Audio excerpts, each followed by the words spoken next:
El siguiente programa es financiado con los recursos del Fondo para el Desarrollo de la Televisión de la Comisión Nacional de Televisión.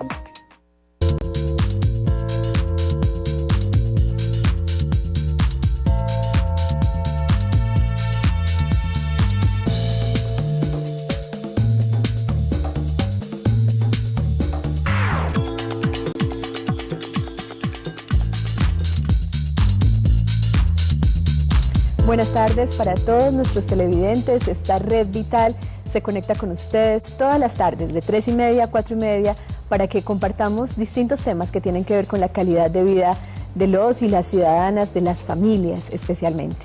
Hoy tenemos un programa muy especial. Nos hemos preguntado ya por el valor de la lactancia materna y específicamente cuánto ganan tanto la madre como el hijo. ¿Qué pasa entonces cuando empiezan a crecer estos niños y niñas y la primera infancia se manifiesta como ese momento en donde la alimentación balanceada, adecuada y esa transición de la lactancia a esa alimentación sólida, complementaria, es vital? Por eso hoy tenemos unas invitadas muy especiales, cada una desde su saber y desde su experiencia de vida como madres. Nos contarán un poquito cómo ha sido esa experiencia de la lactancia, cómo ha sido esa experiencia de la alimentación y qué inquietudes pueden tener también a futuro. Ustedes en casa también, obviamente, dentro de unos instantes, muy conectados con nosotros a través de nuestra chat, a través de nuestra encuesta y obviamente después en Zona Interactiva a través de las llamadas telefónicas. Vamos a La Vida en Red para conocer esta historia.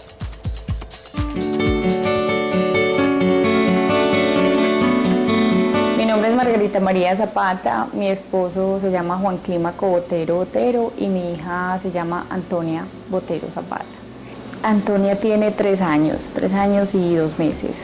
Para nosotros haber, iniciado todo el proceso de la alimentación con Antonia fue muy fácil, porque nosotros cuando decidimos ser papás fue una decisión con total convicción y por lo tanto decidimos prepararnos muy bien en todo el proceso de la maternidad, de manera que cuando llegó el momento de esa transición de pasar de la alimentación de lactancia exclusiva a la alimentación complementaria, nosotros ya estábamos como preparados y ya sabíamos cómo lo íbamos a hacer. Habían ciertas cosas que nosotros quisimos aprovechar, o tener en cuenta. Una fue que mínimamente se sostuviera sentadita. Eso para nosotros fue como un indicador, porque eso dicen dicen los mejores autores que nosotros quisimos seguir. Que ella se sostenga bien sentada, además que ellos mismos van pidiendo. Antonia, nosotros empezamos a alimentarnos, empezamos a ver que ella nos velaba, miraba lo que teníamos en el plato y así fue como quisimos empezar la alimentación, ver que ella explorara. Entonces le empezamos a poner una habichuelita, algo que ella pudiera chupar y sentirle el sabor, porque básicamente esa fue como la etapa inicial de exploración. No nos interesó en ningún momento embutirle las papillas súper concentradas que hacían las mamás o que hacen tradicionalmente, sino que nosotros quisimos como que ella explorara sobre todo sabores, texturas, que las sintiera en sus manitos. Entonces fue como un proceso muy tranquilo. La primera cosa que le dimos fue granadilla. Yo digo que fuimos un poco arriesgados porque las mamás que normalmente lo que hacen con la granadilla es, primero, no la primera fruta ni el primer alimento y segundo, le quitan la semillita. Y yo dije, no, yo no vi eso como fácil de quitarle la semillita y empecé a darle con la cucharita y ella al principio hizo como carita como de algo extraño, pero no, se comió una granadilla pequeña pero entera, se la devoró. Lo que yo quise hacer fue darle a explorar. Entonces algunos médicos recomiendan que se dé el mismo alimento durante 5 periodos, es decir, una mañana y la misma en la tarde, al otro día en la mañana y en la tarde, y al otro día en la mañana y en la tarde, para mirar si de pronto produce alguna alergia. Digamos que nosotros estuvimos más tranquilos. Yo la ensayé en la mañana y vi que no pasó nada. En la tarde le di sopita, o papita criolla mezcladita con leche materna y un poquito de mantequilla, como para darle un poquito como de textura, y se la comió naturalmente. Pero entonces sí me sostuve como con esas 2 cosas como 2 días. A los 2 días le cambié, como vi que todo le encantaba, además porque ella sí buscaba como cosas en el plato, como la habichuela, cosas de color. Entonces yo dije, no, yo le voy a ir como dando más cositas que ella explore, el banano. Lo que sí no quise darle, pues por recomendación también de los pediatras, es frutos rojos hasta antes de los 2 años, ni fresa, ni mora, porque son frutos que predisponen a padecer alergias. Fue muy curioso porque Antonia no tuvo rascancillas de los típicos comerciales. Nosotros lo que le pusimos a Antonia de rascancillas fue tronquitos de zanahoria y palitos de apio. Los congelábamos de un día para otro, tampoco los dejaba pues mucho tiempo en el congelador y le daba esos palitos. Entonces es muy rico porque primero le refresca, cuando les está picando la encía es doloroso incluso, y el apio le anestesia la encía, pero además ella chupaba hasta que dejaba eso pues completamente deshidratado. Entonces Antonia se acostumbró a sabores fuertes y el frío le encantaba, de manera que Antonia a esta edad y siempre ella te come cebolla, lechuga, apio, cualquier sabor fuerte, todas las frutas. Nosotros nos sentimos muy muy orgullosos de haber hecho esa alimentación complementaria con ella porque los frutos los vemos ahora. A Margarita y obviamente a esa María Antonia que va creciendo ya a sus 3 años, contenta, satisfecha, esa primera granadilla, obviamente fue el inicio de lo que sería ya la relación con los alimentos, con la autonomía, con empezar a relacionarse también con otros, ya no solamente en ese vínculo tan estrecho e importante que se desarrolla con la madre. Por eso vamos a entrar en la consulta para entender mucho más cómo se puede dar ese proceso de las formas más adecuadas, más sanas y placenteras también para la madre y para el hijo. Vamos entonces a la consulta.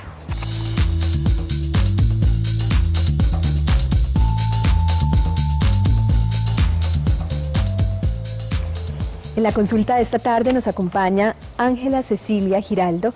Ella es nutricionista y dietista del Instituto Colombiano de Bienestar Familiar, ya una aliada de esta red vital, y hoy la tenemos de nuevo con nosotros. Gracias, Ángela, por estar aquí. Gracias a ti por la invitación. Muy bien. También nos acompaña María Eugenia Ramírez. Ella es líder voluntaria de la Liga de la Leche, también una liga que se ha unido a esta red vital para traer información oportuna y clara sobre la lactancia materna. Bienvenida, María Eugenia. Gracias por venir. Muchas gracias por invitar. Y nos acompañan 3 madres de familia muy especiales que van a estar contándonos su historia, específicamente la relación con sus hijos y cómo la alimentación fortalece ese vínculo desde el momento de la lactancia. Ellas son Angélica García y su hija Emilia. Bienvenidas las dos, gracias por estar aquí. Muchas gracias por la invitación. Emilia ya está disfrutando, a propósito de la alimentación sólida, ahí ya está disfrutando de algo que está comiendo. Cornflakes. Cornflakes, muy bien, el maíz que siempre es importante, muy bien. Vamos a estar hablando de todo esto y también entender en qué fase del proceso te encuentras con ella, nos lo vas a contar más adelante. Nos acompaña también Paula Torres, que ya tiene 2 hijos, cada uno de ellos están viviendo ese momento de la primera infancia, uno de 3 años y medio, el otro de 5 años y medio. Bienvenida, Paula. Muchas gracias por la invitación. Es un placer. Y nos acompaña también Elizabeth Muñoz, tiene 2 hijos también y está compartiendo, digamos, en estos momentos todavía ese periodo de lactancia con el menor. Bienvenida, Elizabeth, gracias por estar aquí. Gracias a ti. Muy bien. Ángela, empecemos por definir, Ángela y María Eugenia, el valor de la lactancia. ¿En qué consiste, digamos, este proceso del que hemos hablado mucho acá, pero del que no nos cansamos justamente de mencionar, de explicar por su valor nutricional, afectivo? Por todo. Pues sería como retomar todo lo que hemos venido trabajando. El niño cuando nace es un niño inmaduro y como todo mamífero, su primer alimento es la leche materna. La leche materna le entrega al bebé todos los nutrientes que él necesita en la cantidad suficiente. El niño no necesita absolutamente nada diferente a la leche materna, porque incluso cuando tiene sed, la primera parte de la leche materna es más acuosa, entonces le calma la sed y posteriormente comienza todo el proceso de nutrición. Y los nutrientes incluso están de una forma tal que permiten una mejor absorción. Entonces a veces la cantidad de nutrientes que tiene la leche materna no es la que nos debe decir el aporte nutricional, porque en realidad el porcentaje de absorción es muchísimo mayor. O sea que entonces, empezando por la leche materna, es lo ideal. Y como vamos a hablar un poquitico de la alimentación complementaria y la alimentación en la primera infancia, es el primer momento para generar hábitos alimentarios adecuados, que yo pienso que sobre eso vamos a hablar más adelante. Ese es el tema, Ángela, cómo generar esos hábitos alimentarios adecuados y específicamente cómo ir fortaleciendo también a ese niño y a esa niña para que tenga una relación cómoda con el alimento. Eugenia, aquí quiero preguntarte acerca de cómo se da ese proceso de la lactancia, digamos, cuál es el ritmo, el modo, el tiempo adecuado para que esa transición sea también sencilla, sea también un poco más fácil. Sí, pienso que lo más importante es respetar como el ritmo natural que tiene cada niño en su desarrollo, y nosotros decimos que más que mirar el calendario es mirar al bebé, y el bebé va marcando la pauta del momento oportuno para iniciar esa alimentación complementaria. Por ejemplo, hay bebés que pueden necesitarla un poco antes de los 6 meses que ha sido la recomendación, y otros por el contrario a veces la rechazan y la aceptan es un poco después. Entonces es no forzar al niño en el proceso, sino ir mirando las pautas. Como lo decía ahora la mamá en el testimonio, el niño va mostrando cuando está listo porque empieza a mostrarse interesado, ya es capaz de sostener su espaldita, lleva los objetos a la boca con su manito y posiblemente empiece la dentición. Son señales que indican que el niño ya va estando maduro para la alimentación complementaria. Entonces, cuando la mamá respeta esos ritmos individuales, se va a dar de una manera muy natural, sin necesidad de forzar, sino que va a partir como de la misma necesidad natural del niño. Digamos que así como muchos bebés pueden empezar a mostrar señales de que ya están listos para esa alimentación complementaria, de pronto alguna madre pueda preocuparse o preguntarse si está extendiendo la lactancia como alimento exclusivo demasiado tiempo o más allá del tiempo que el niño pueda requerir. La pregunta por el valor nutricional, ya nos lo ha dicho claramente Ángela, está allí, la leche es absolutamente rica en ese sentido a propósito de la absorción de nutrientes, pero esa pregunta se la pueden hacer algunas madres de familia, ¿qué les dirías? Sí, mira, lo primero es que mientras el niño siga recibiendo la leche materna, digamos que va a estar recibiendo muchísimos nutrientes, y la alimentación por eso se llama complementaria, porque el principal alimento sigue siendo la leche materna en el primer año de vida y los otros son complementarios. Entonces, si el niño recibe el alimento materno va a tener una buena nutrición, pero por supuesto ya es necesario que reciba otros adicionales. Sin embargo, hay investigaciones muy interesantes que muestran que cuando algunos niños postergan el inicio de la alimentación complementaria, ellos naturalmente como que la rechazan. Se debe a, por ejemplo, situaciones en que el niño puede ser alérgico a los alimentos y todavía su organismo no estaría como listo para recibirlos, entonces naturalmente se protege rechazándolos un tiempo adicional, y cuando ya ha madurado suficiente el niño los va a aceptar. Por eso nosotros le recomendamos a la mamá que alrededor de los 6 meses le ofrezca, y si el niño los acepta con agrado, y si no, vuelva a insistir en 8 o 15 días hasta que él de buena manera los acepte. Sin suspender la lactancia, que sigue siendo el alimento de base primordial, y que hablamos incluso de hasta 2 años, más de 2 años en el proceso, como siempre, complementando ya y combinando ya con esa alimentación complementaria, con esos alimentos sólidos. Voy a contarles de qué se trata nuestra encuesta de hoy. Hoy en el Facebook de nuestro canal, nos ubicas como Canal Teleantioquia. Recuerda, la pregunta que te queremos hacer es: ¿cuál crees que es el principal o la principal inquietud de las madres frente a la transición de la lactancia materna a esos alimentos sólidos? A, saber el momento exacto para iniciar este proceso, muchas desconocen ese momento exacto. B, saber con qué alimentos comenzar, es una pregunta que se hacen muchos a propósito de lo que puede generar reacciones cómodas o incómodas. Estimular al bebé para que desee algo diferente a la leche. Y D, entender cómo no cortar abruptamente el proceso de la lactancia y generar una alimentación adecuada, una alimentación complementaria, como su nombre lo indica. Les recuerdo también que estamos en nuestro chat, en nuestro portal en internet www.teleantioquia.com.co. Recuerdas que nos ubicas muy fácilmente, allí das clic a en vivo, y una vez das clic vas a estar conectado con nosotros y puedes empezar a hacernos tus preguntas, tus comentarios, que estaremos aquí muy atentos para responderte.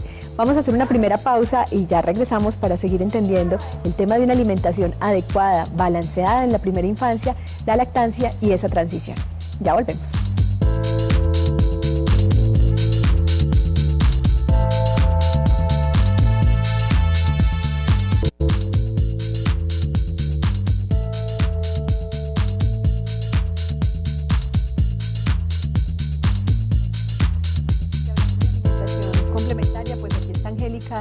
dándole a Emilia una rica granadilla. A propósito, empieza a aparecer la granadilla un alimento como favorable, que les gusta. Así lo decía María Antonia, pues la mamá de María Antonia sobre María Antonia. Mira, es un bebé, sí, ahí estás, Emilia. Muy bien. Esto que está haciendo, digamos, Angélica, quisiera preguntarte mientras que lo haces, que sé que lo puedes hacer perfectamente. Para ti, esta rutina en algún momento era una rutina extraña, no sabías ni siquiera cómo iba a ser. Sí. Cuéntanos un poquito cómo ha sido el proceso con Emilia.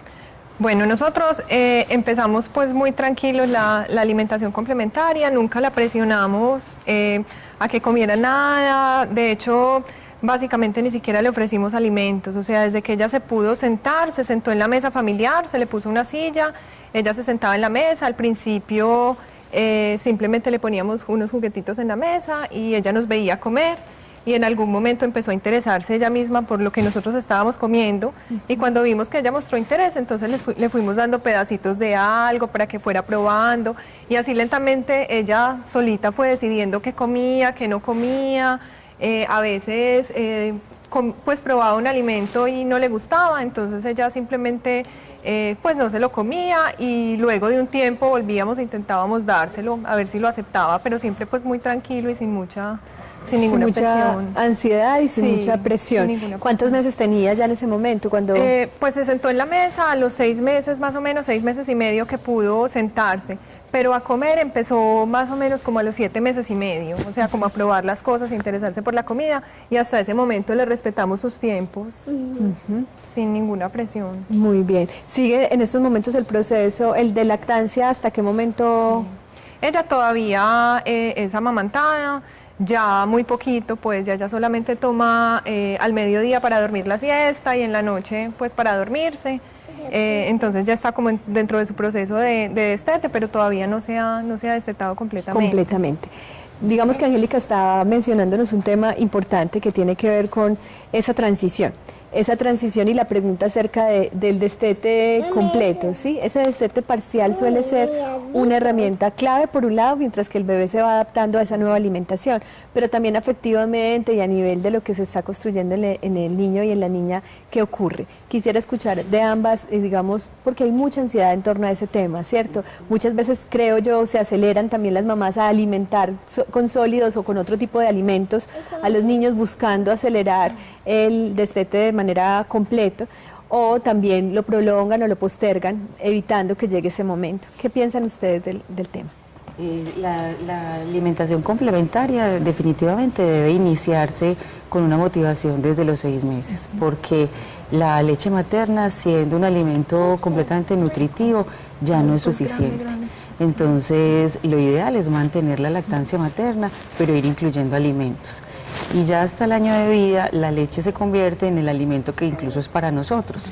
O sea, que hace parte de 2 o 3 vasos de leche al día.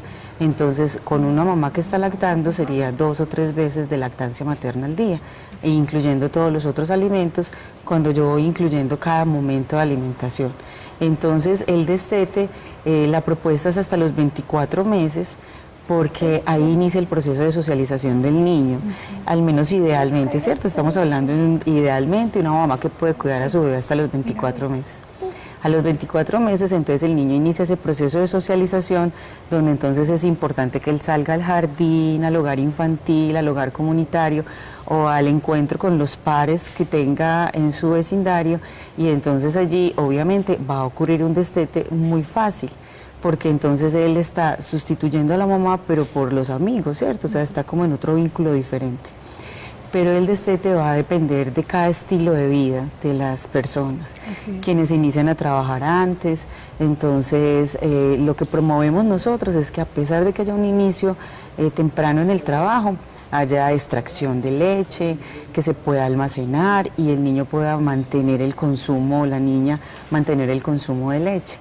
Entonces el destete va a depender mucho de ese estilo de vida. Sí, de las necesidades puntuales que puede tener la madre, si es trabajadora, cabeza cabeza de familia, si a veces no tiene esa red de apoyo que le permite una lactancia, digamos, más constante y más prolongada. Y la parte afectiva y todo ese vínculo familiar que se crece, porque no solamente, nosotros ya lo hablamos familiar, no solamente la mamá y el bebé, sino la abuela, la persona que apoya, la tía, la pareja, todos ellos hacen parte de ese vínculo en la lactancia materna.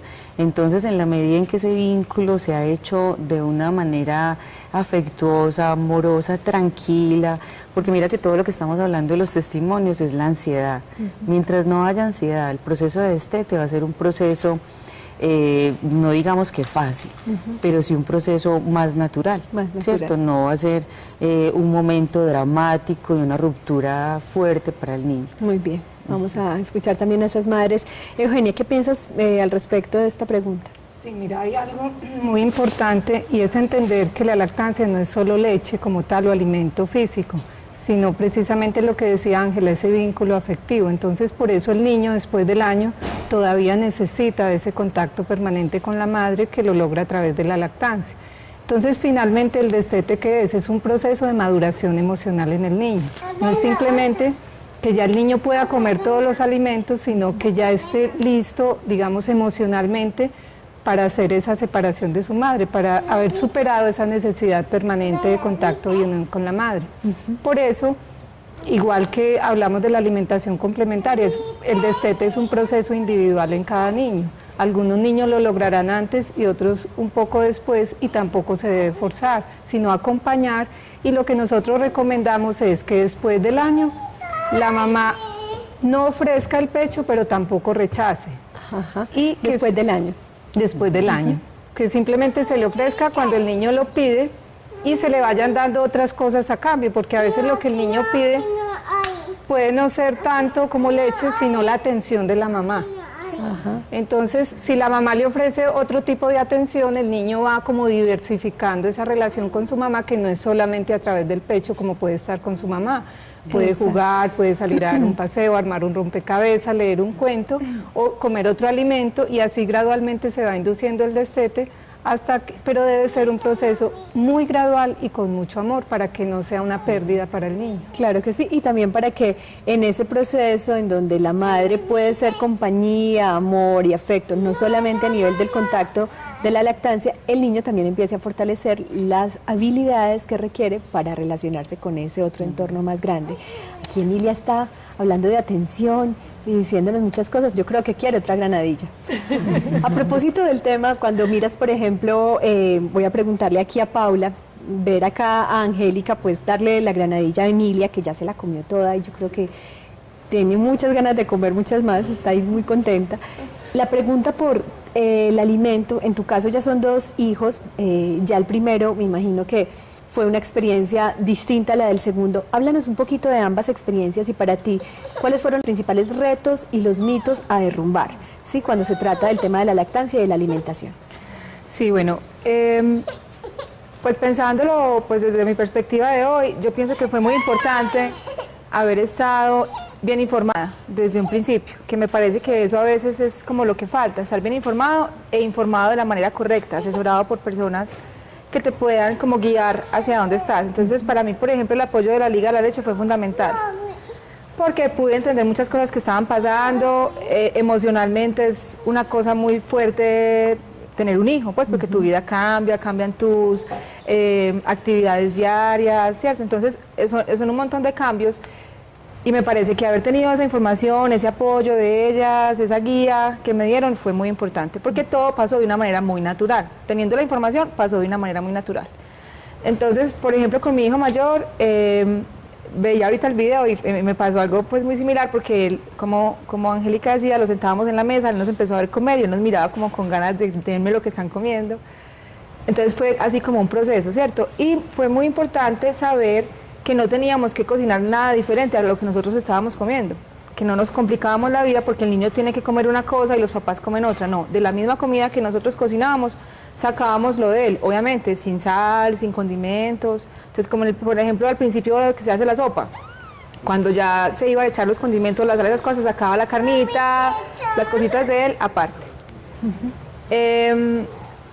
Fue fue fácil porque era como de una manera muy tranquila. Con la niña fue mucho más fácil porque yo ya sabía qué era lo que estaba haciendo. Y porque el segundo va aprendiendo mucho del primero. Entonces va aprendiendo todo como de una manera muy instintiva y muy natural. ¿Qué me ha parecido que fue lo más difícil, por ejemplo? Es como que obviamente muchas personas opinan, pero es porque por tu bien, pues las mamás, las suegras, los amigos, todo el mundo opina y llega un momento en que uno se puede sentir como confundido. Como, a ver, es que hay muchas opciones, hay muchas tendencias.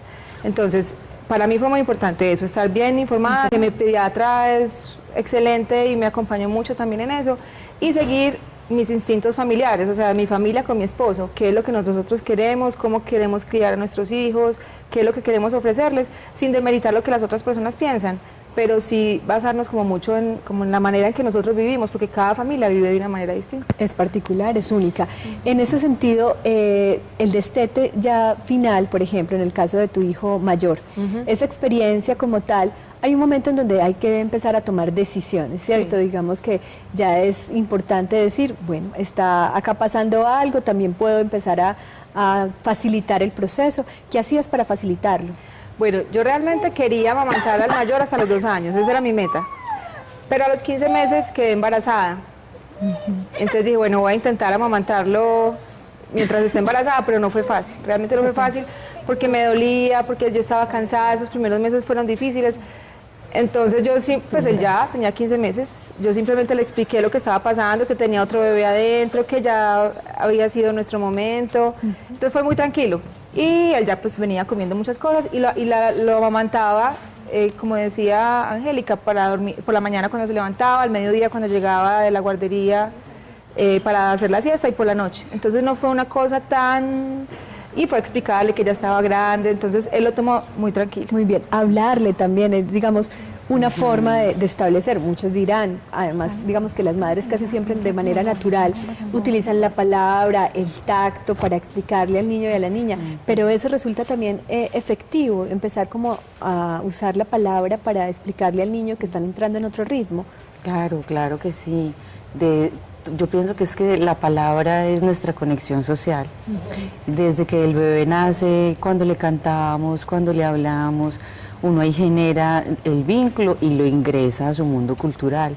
Entonces, hablar, contarle qué pasa, porque a veces pensamos que los niños no entienden.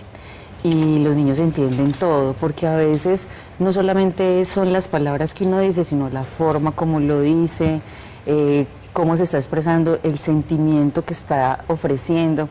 Por eso también tiene que haber coherencia entre lo que digo y lo que estoy sintiendo a la hora de decirlo. Porque a veces el niño puede que no escuche lo que yo estoy diciendo, pero sí es capaz de sentir lo que le estoy pasando. Eso que está diciendo... esa parte en el destete, como es todo afecto, es todo un vínculo afectivo, es muy, muy importante. O sea, es mostrarle desde la palabra y desde el sentimiento qué es lo que yo quiero buscar con él en ese momento. Y Ángela toca un tema muy importante y es el tema de que haya coherencia entre el tono de voz y lo que estoy sintiendo, entre el cómo y el qué. Y aquí eliminar esas dosis de culpabilidad que a veces pueden aparecer es muy importante. Frente a los sentimientos de culpa que genera el destete, ¿qué podrías decirnos, Eugenia? Sí, mira, yo pienso que hay mucha presión social, sobre todo en las madres, para que desteten. Muchas mamás nos llaman diciendo que necesitan destetar ya porque todo el mundo las está presionando. Entonces, es como que ellas tengan muy clara su decisión, qué es lo que realmente quieren, si es por una presión social o porque ellas desean pues que ya se dé ese proceso de destete y hacerlo muy individualmente. Si ella lo hace como respetando también sus sentimientos, nunca va a tener que pasar como por ese momento de sentirse culpable, sino que lo va a interpretar más como un logro, ¿sí? Logramos terminar este proceso satisfactoriamente y uno lo siente como un triunfo. Pues yo con mis hijos, yo alimenté mis 3 hijos y se destetaron también naturalmente, siempre lo sentí así. Cuando culminó, para mí era como una meta que logramos entre los dos. Entonces, y hablarle y estimularlo, también invitarlo, digamos, desde la actitud a confiar en que el vínculo está más allá de ese proceso. Sí, que no es simplemente el pecho, sino que es un vínculo que va a perdurar, pero de otra forma. Perfecto, vamos a hacer una pausa para regresar hablando de este proceso que es importante para darle paso a todo lo que es la primera infancia con unas bases fuertes, una conexión vital con el alimento. Ya regresamos, recuerden nuestras líneas telefónicas para que entremos en zona interactiva, 232-4604 y una línea de contacto nacional, la 018-515-015. Ya volvemos.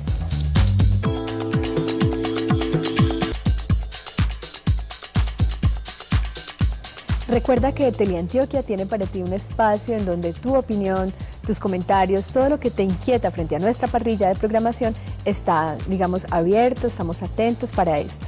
Saber TV es este espacio y el defensor del televidente es, digamos, el espacio donde todos los televidentes pueden estar muy conectados con su canal y participar y hacer de esta parrilla realmente la parrilla que ustedes desean.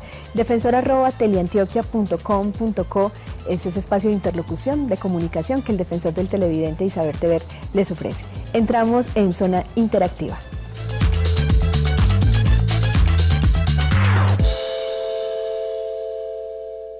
Elizabeth Muñoz tiene también como madre mucho que contarnos y digamos que en tu experiencia con tus dos hijos hay preguntas que al escuchar a Paula, al escuchar a Angélica nos surgen.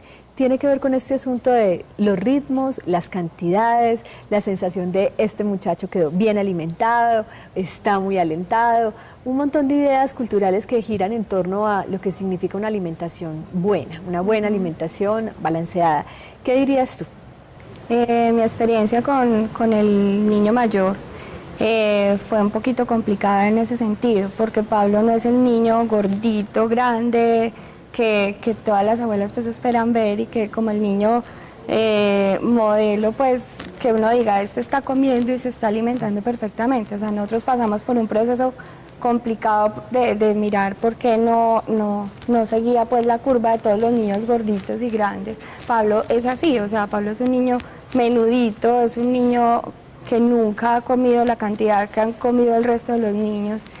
Y cuando nosotros comprendimos de verdad que simplemente él necesitaba solo una cantidad más poquita de comida para hacer todas sus actividades, en ese momento fue que nosotros como que aprendimos a vivir en paz con él y con sus ritmos de alimentación. O sea, Pablo es un niño activo, Pablo es un niño inteligente y esas también son muestras de que el bebé está bien alimentado y que está recibiendo lo que tiene que recibir. Es decir, hay muchas más señales de que un niño o una niña están bien alimentados que su peso o su talla, ¿cierto? Estas son importantes, obviamente, digamos que Ángela nos dirá más al respecto, pero también qué tanta energía tiene para realizar sus funciones vitales y obviamente lo que significa relacionarse, estar activo. Elizabeth toca un tema muy importante y aquí vienen las inquietudes frente a qué darles. Cuando Paula mencionaba, podemos, digamos, no enredarnos, sino compartir de lo mismo que come el adulto con el niño, pero teniendo en cuenta cosas como la sal, los condimentos, que no esté condimentado. Este tema es muy importante. ¿Qué y en qué cantidad? ¿Qué les damos y en qué cantidad? Ángela.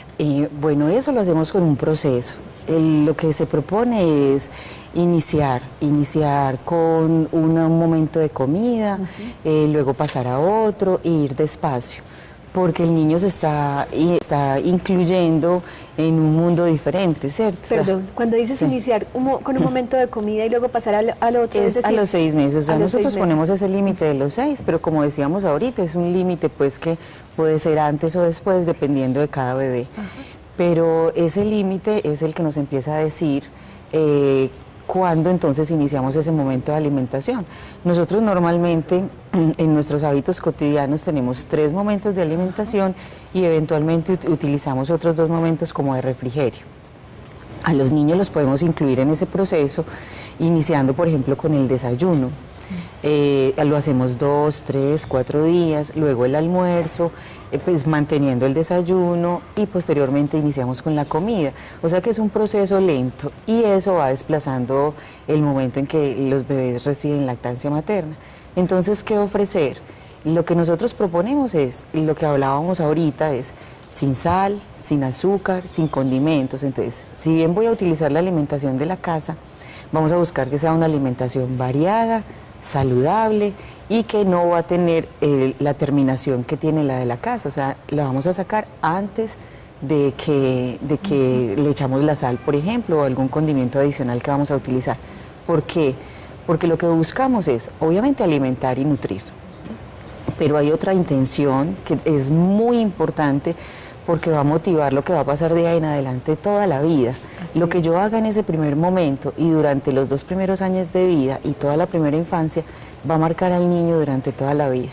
Entonces, ¿qué es lo que yo tengo que mostrarle? Que la alimentación tiene un sabor característico, un color. Entonces, no es ofrecerle un montón de papilla como a veces se usaba, que era un montón de cosas revueltas y licuadas donde no tenían ni siquiera un color característico, sino que la idea es ofrecerle, ojalá, de a 1 o 2 alimentos combinados. Entonces yo le puedo empezar con un desayuno con cereales, pero el cereal es la avena, es el maíz, el arroz, entonces puedo empezar a hacer con esos cereales y leche materna, que ya la recogí y entonces la hago y le doy esa papillita al bebé, sin azúcar, sin nada. Entonces ese puede ser un primer momento. Mientras más simple sea la alimentación que yo le entregue al bebé, simple o sea de combinación, va a ser mucho mejor porque logro los 2 objetivos, nutrir e iniciarlo en ese proceso de alimentación, para que luego él empiece a aprender que cuando encuentra una sopita de verduras, por ejemplo, al año, que yo se la doy, él va a saber entonces cuál es la zanahoria, cuál es la arveja, cuál es, o sea, todos los alimentos que yo le incluí, y se va porque le enseñé a familiarizar con esos sabores. Eso, entonces del sabor hasta el color, hasta la forma, todo eso lo va a ir incluyendo en su rutina diaria. Entonces son esos 2 procesos los que tengo que... Tengo una llamadita, Elizabeth, quería añadir algo. De pronto complementar algo de lo que has vivido con tu hijo y con tu segundo hijo también, con tu hijo mayor y tu segundo hijo. Y permitir el contacto con la comida, que pues ponerlos ahí sin temor a que ellos experimenten, a que ellos sientan la textura de las comidas, a que ellos pues como que escojan lo que quieren comer, la cantidad que quieren comer. Eso es muy importante. Eso, ellos si hoy reciben una cosa, mañana reciben otra diferente, y como que no dejar de ofrecerles lo que no quisieron un día, sino al otro día volver a intentarlo, también como decía Angélica. Elizabeth dice algo importante. Voy a recibir la llamada y quisiera escuchar a Angélica de nuevo también, y a Eugenia y a Paula, frente al tema de casi que los niños y las niñas nos invitan en la primera infancia a desordenarnos un poco para entender su ritmo, y muchas veces la esperanza de que rápidamente esté cogiendo la cuchara y que coma como nosotros y que todos les busquen los sabores que nosotros buscamos todos los días es realmente un esquema a romper. Lo que nos están diciendo es simplemente el juego con la comida también es importante, y muchas veces podemos escandalizarnos o irritarnos cuando es parte del proceso. Catalina está en la línea y nos llama desde Bello. Catalina López, bienvenida. Buenas tardes. Buenas tardes, qué rico que estás conectada con la vida y con este tema tan importante. ¿Qué nos quieres decir? Es para hacerles una pregunta. Adelante. Mira, yo tuve un hijo, pues tengo un hijo, tuve la dicha de amamantarlo hasta los 18 meses, ahorita estoy en periodo de gestación, estoy esperando mi segundo bebé, pero como yo trabajo, me preocupa mucho, pues que solamente voy a poder tener el proceso de amamantarlo bien durante los 3 primeros meses. Entonces me gustaría saber cómo hacer esa transición o cómo poder prolongar ese proceso de amamantarlo sin que se vea pues afectado mi trabajo ni esa relación con el bebé. Muchas gracias, Catalina, por esa pregunta, porque estoy segura que es la pregunta de muchas mamás. Eugenia, ¿qué le podemos decir a Catalina?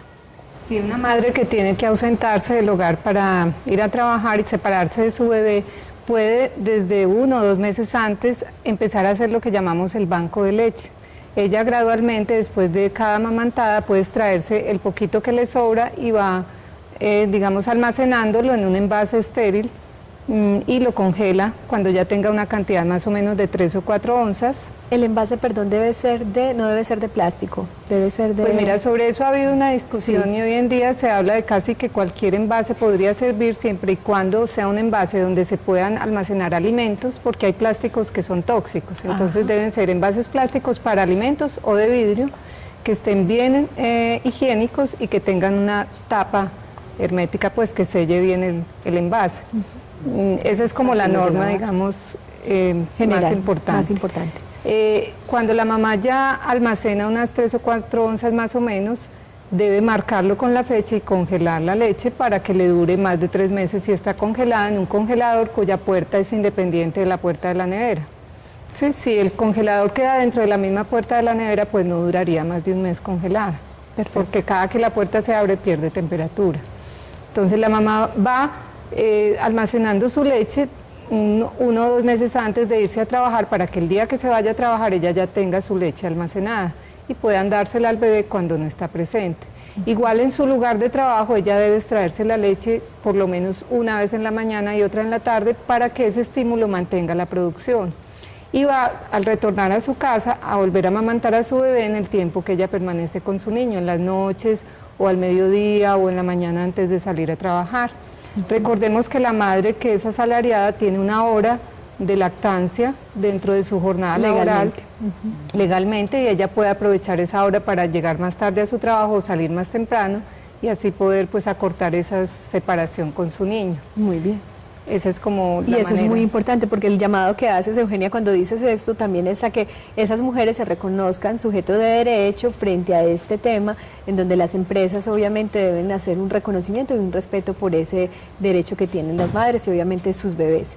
Frente al tema como tal, a los 3 meses puede ser que el niño frente al biberón que tiene la leche extraída de la madre sienta cierto rechazo. ¿Hay alguna técnica, hay algún tipo de rutina o de sensibilización para que el bebé pueda aceptar ese biberón a tan temprana edad? Sí, incluso la recomendación es que el niño puede tomar esa leche en vaso, porque el biberón de por sí tiene unos riesgos, digamos que es más difícil de lavar bien y es mucho más seguro un vaso que el niño puede enseñársele a tomar y muchos niños aceptan perfectamente el vaso a esa edad, simplemente que tiene una técnica que hay que saberla utilizar para que el niño la acepte y se debe entrenar a la persona que va a cuidar el bebé para que aprenda cómo darle esa leche extraída. Algunos bebés aceptan el biberón sin problema también, cuando es después de los 3 meses, digamos que no interferiría en la lactancia porque cuando se da antes de los 3 meses hay el riesgo de que el niño como que se confunda en la succión y empiece a rechazar el pecho. Un llamado de atención muy importante también para no precipitarnos a dar el biberón en un momento en donde la lactancia sigue siendo vital. Angélica, frente al tema de qué dar, el tema de la variedad de alimentos, lo que nos invitaba a pensar Ángela Cecilia con esto de relacionarse con los colores, con los sabores, no mimetizarlo todo en papillas, aunque la papilla de ciertos alimentos también resulta una forma de identificarlos. ¿Qué tipo de recursos has usado tú para esa alimentación de Emilia? Bueno, nosotros utilizamos muy pocas papillas y los alimentos que se le dieron en papilla se prepararon siempre delante de ella.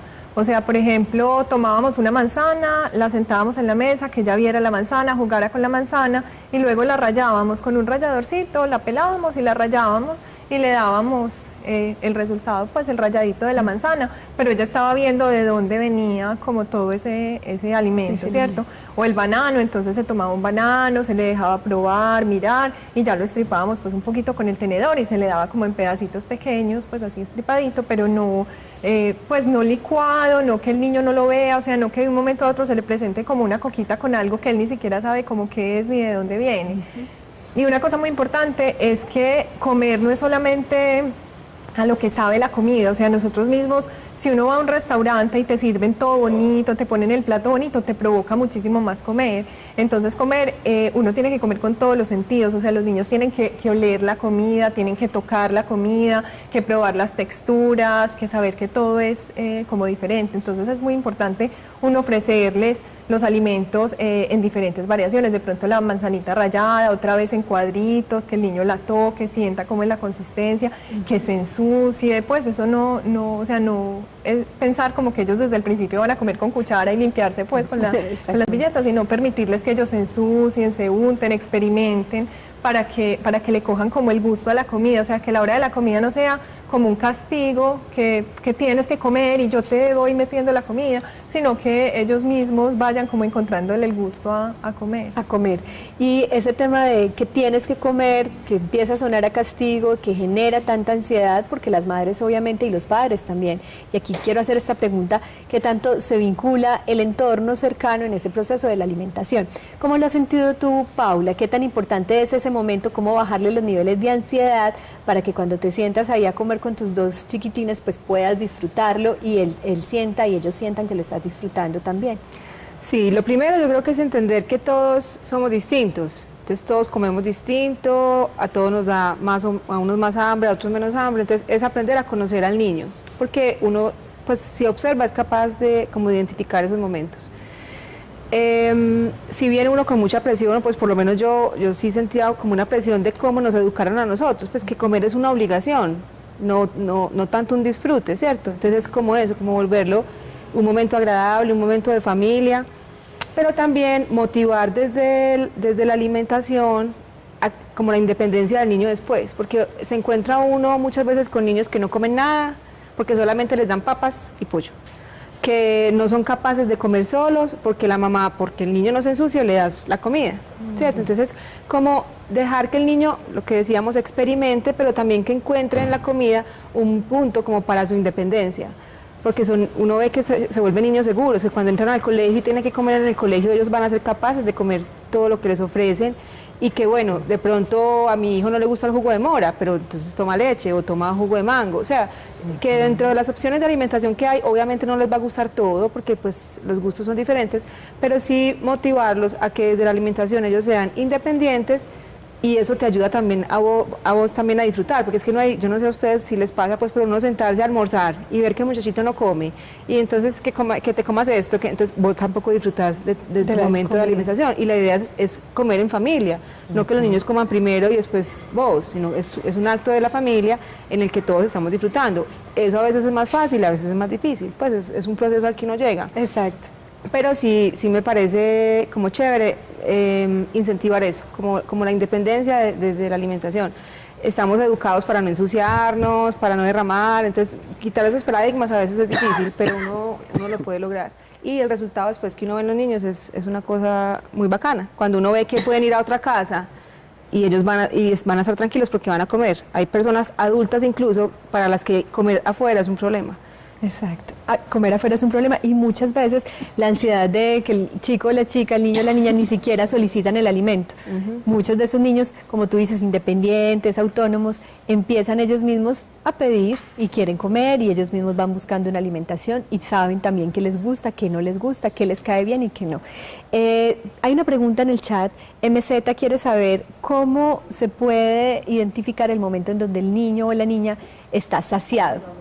Está saciado, sí. Esto quiere decir básicamente cómo sé yo hasta qué momento darle de comer o cuándo ya quedó listo, saciado. Tiene que ver incluso con la lactancia, no solamente con el alimento, sino con el alimento sólido, sino también con la lactancia. ¿Cuándo sé que ya es suficiente? Sí, eso es muy importante y tiene que ver con el desarrollo de la autonomía del niño. Entonces es que el mismo niño marca la pauta. Por ejemplo, cuando es un niño amamantado, cuando él termina y está satisfecho, simplemente o se duerme en el pecho o se suelta espontáneamente, ¿sí? Hay que tener cuidado porque al comienzo los bebés recién nacidos se pueden dormir muy rápido y no alimentarse bien. Entonces, descubrir al bebé para que el frío lo tenga un poco más activo va a ayudar a que tenga una buena succión y así el niño realmente quede satisfecho y no se nos duerma rápido.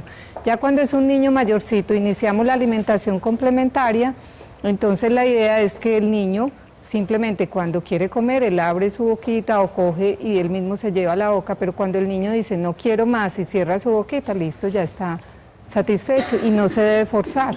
Porque entonces pasa eso, que el niño pues va a ir es al ritmo de la mamá y no de su necesidad personal.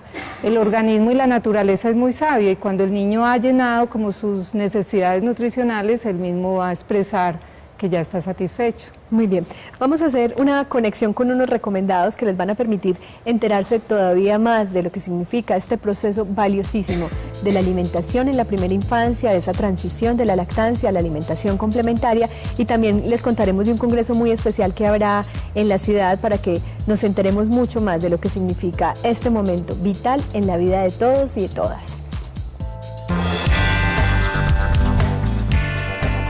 Para conocer más sobre la alimentación en la primera infancia, te sugerimos el libro Nutrición Infantil, escrito por Janet Arismendi. Este texto busca ser un punto de partida en los elementos básicos sobre nutrición para el trabajo de los padres, adultos responsables o personal médico involucrados con el cuidado de los niños. Lo puedes encontrar en la biblioteca de la Universidad de Antioquia y en Google Books.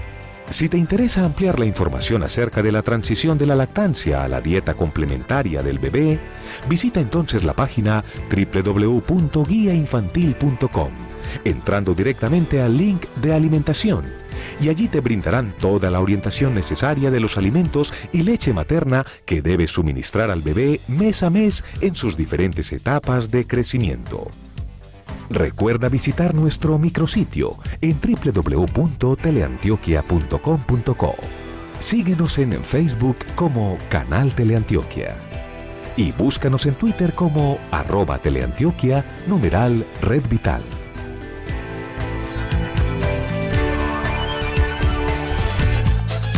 Y a propósito de recomendados, el Congreso Internacional de Lactancia Materna, la ciencia detrás del arte de amamantar. Es una invitación que la Liga de la Leche y más de 60 líderes que conforman esta liga, 16 países de Latinoamérica van a estar participando de un congreso del que todos seguramente tendremos mucho que aprender. Eugenia, no sé si nos quieres comentar algo más. Volvió Emilia. Emilia, bienvenida, puesto que te estabas alimentando de muchas otras cosas. Emilia.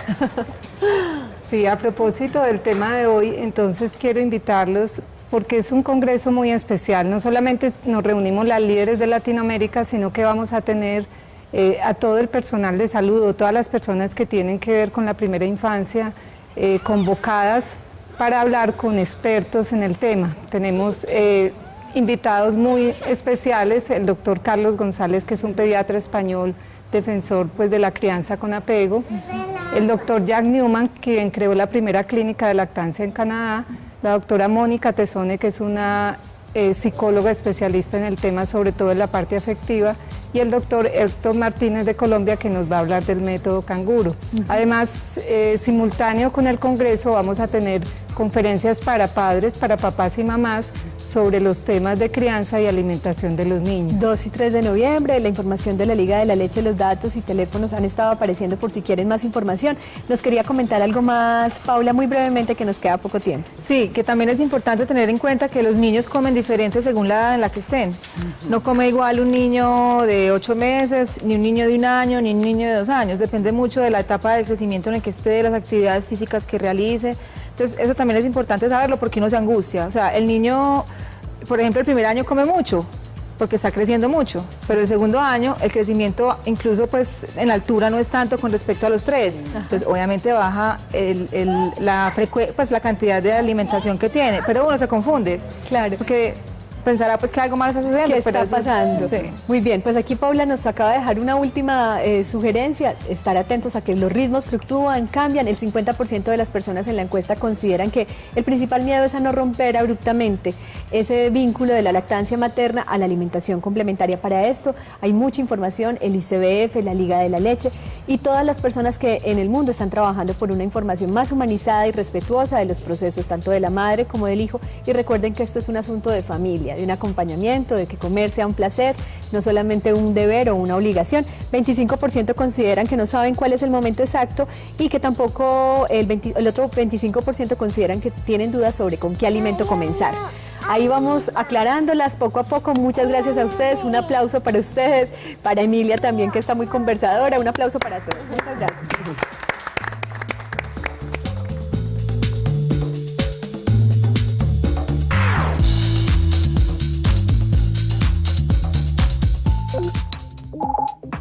La anterior transmisión fue financiada con los recursos del Fondo para el Desarrollo de la Televisión de la Comisión Nacional de Televisión.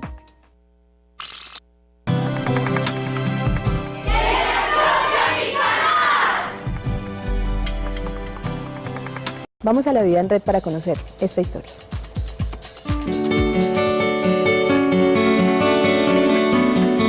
Mi nombre es Margarita María Zapata, mi esposo se llama Juan Clímaco Botero y mi hija se llama Antonia Botero Zapata. Antonia tiene 3 años y 2 meses. Para nosotros haber, iniciado todo el proceso de la alimentación con Antonia fue muy fácil, porque nosotros cuando decidimos ser papás, fue una decisión con total convicción y por lo tanto decidimos prepararnos muy bien en todo el proceso de la maternidad, de manera que cuando llegó el momento de esa transición de pasar de la alimentación de lactancia exclusiva a la alimentación complementaria, nosotros ya estábamos como preparados y ya sabíamos cómo lo íbamos a hacer. Habían ciertas cosas que nosotros quisimos aprovechar pues, o tener en cuenta. Una fue que mínimamente se sostuviera sentadita. Eso para nosotros fue como un indicador, porque eso dicen pues, o dicen los mejores autores que nosotros quisimos seguir. Que ella se sostenga bien sentada, además que sea que ellos mismos van pidiendo. Antonia, nosotros empezamos a alimentarnos, empezamos a ver que ella nos velaba, miraba lo que teníamos en el plato, y así fue como quisimos como empezar la alimentación, ver que ella explorara. Entonces le empezamos a poner una habichuelita, algo que ella pues pudiera chupar y sentirle el sabor, porque básicamente esa fue pues como la etapa inicial de El siguiente programa es financiado con los recursos del Fondo para el Desarrollo de la Televisión de la Comisión Nacional de Televisión.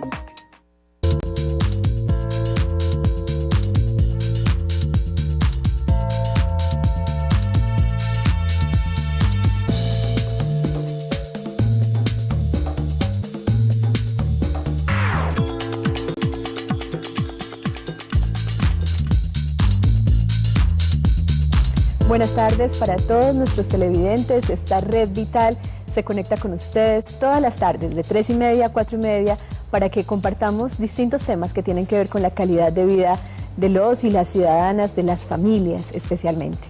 Hoy tenemos un programa muy especial. Nos hemos preguntado ya por el valor de la lactancia materna y específicamente cuánto ganan tanto la madre como el hijo. ¿Qué pasa entonces cuando empiezan a crecer estos niños y niñas y la primera infancia se manifiesta como ese momento en donde la alimentación balanceada, adecuada y esa transición de la lactancia a esa alimentación sólida, complementaria, es vital? Por eso hoy tenemos unas invitadas muy especiales, cada una desde su saber y desde su experiencia de vida como madres.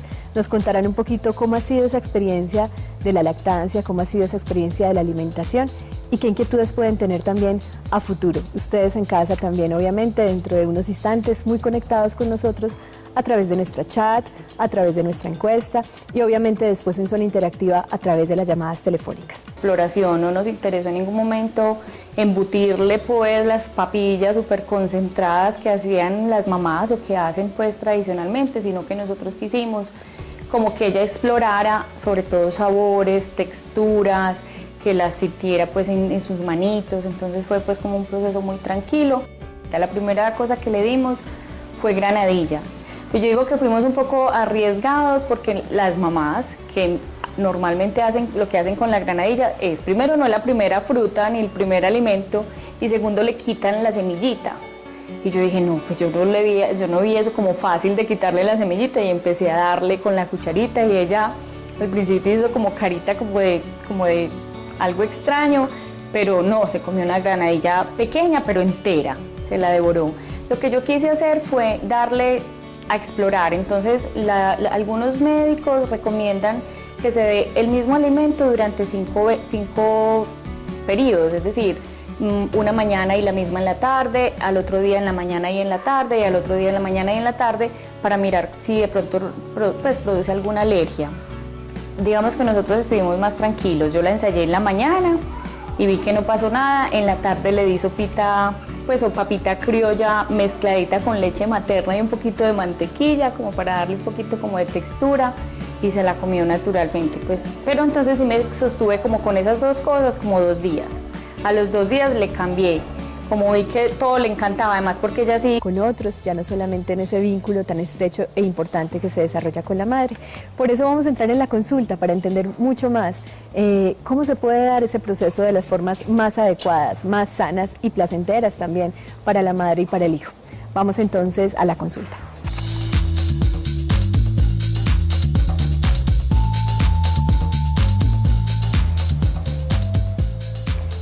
En la consulta de esta tarde nos acompaña Ángela Cecilia Giraldo. Ella es nutricionista y dietista del Instituto Colombiano de Bienestar Familiar, ya una aliada de esta Red Vital, y hoy la tenemos de nuevo con nosotros. Gracias, Ángela, por estar aquí. Gracias a ti por la invitación. Muy bien. También nos acompaña María Eugenia Ramírez. Ella es líder voluntaria de la Liga de la Leche, también una liga que se ha unido a esta Red Vital para traer información oportuna y clara sobre la lactancia materna. Bienvenida, María Eugenia. Gracias por venir. Muchas gracias por invitar. Y nos acompañan 3 madres de familia muy especiales que van a estar contándonos su historia, específicamente la relación con sus hijos y cómo la alimentación fortalece ese vínculo desde el momento de la lactancia. Ellas son Angélica García y su hija Emilia. Bienvenidas las dos, gracias por estar aquí. Muchas gracias por la ya está invitación. disfrutando, a propósito de la alimentación sólida, ahí ya está disfrutando de algo que está comiendo. Cornflakes. Cornflakes, muy bien, el maíz que siempre es importante, muy bien. Vamos a estar hablando de todo esto y también entender en qué fase del proceso te encuentras con ella. Nos lo vas a contar más adelante.